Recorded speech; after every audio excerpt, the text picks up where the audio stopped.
Assalamualaikum, salam sejahtera, salam keluarga Malaysia semasa 3 bersama saya Faiz Syairah Nizam. Kira-kira 99% ekspor Turki ke Malaysia akan menikmati layanan bebas cukai, manakala hampir 86% ekspor Malaysia ke negara itu turut menerima kelebihan yang sama di bawah Perjanjian Perdagangan Bebas Malaysia-Turki MTFTA berkuat kuasa 1 Januari 2023. Keputusan itu dibuat pada mesyuarat Majlis Ekonomi dan Perdagangan Bersama JETC yang diadakan di Ankara pada Khamis, dipengerusikan bersama oleh Menteri Kanan Perdagangan Antarabangsa dan Industri Datuk Seri Muhammad Azmin Ali dan rakan sejawatan Menteri Perdagangan Turki Dr. Mehmet Mus.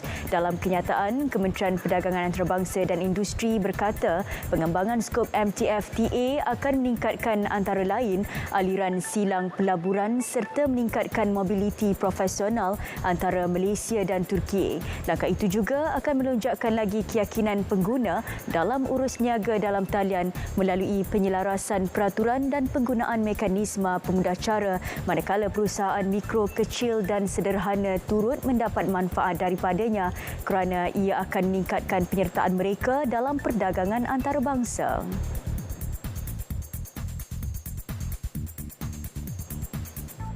Pulau Pinang sedia bekerjasama dengan Suruhanjaya Pencegahan Rasuah Malaysia SPRM bagi memastikan pegawai yang terlibat dalam sebarang amalan rasuah dikenakan tindakan tegas. Ketua Menteri Chow Kon Yeow berkata kerajaan negeri mengalu-alukan siasatan SPRM terhadap jenayah rasuah yang melibatkan penjawat awam di Pulau Pinang. Sesiapa sahaja yang didapati terlibat menerima rasuah, salah guna kuasa dan membuat tuntutan palsu perlu disiasat dan didakwa secepat mungkin. Beliau mengulas kenyataan Ketua Pesuruhjaya SPRM Tan Sri Azam Baki semalam yang berkata bahawa kesalahan menerima rasuah, salah guna kuasa dan membuat tuntutan palsu dalam kalangan penjawat awam di Pulau Pinang membimbangkan. Berdasarkan statistik, SPRM menerima 919 aduan mengenai pelanggaran undang-undang berkaitan rasuah di Pulau Pinang sejak 2019 hingga sekarang.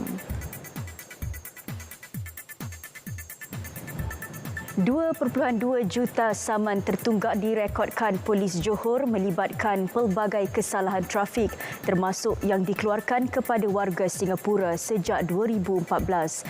Daripada angka itu, 109,758 saman tertunggak membabitkan warga negara itu. Ketua Polis Johor Datuk Kamaruzaman Mamat mendedahkan hanya 600,000 daripada hampir 2.3 juta saman dikeluarkan telah dijelaskan sepanjang tempoh tersebut. Polis Johor juga katanya menawarkan pengurangan bayaran saman sebanyak 50% bermula hari ini hingga Ahad yang boleh dijelaskan di semua balai polis trafik seluruh negeri.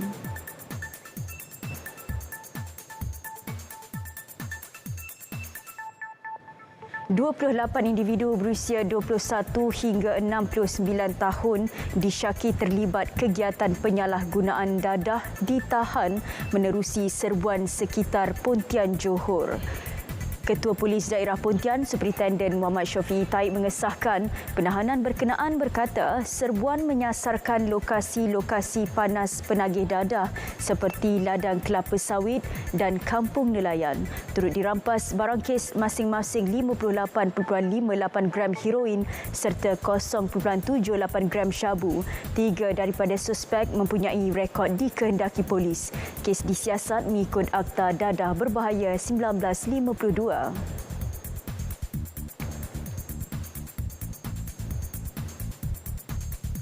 Saudara, laporan itu mengakhiri semasa 3. Assalamualaikum dan kita jumpa lagi.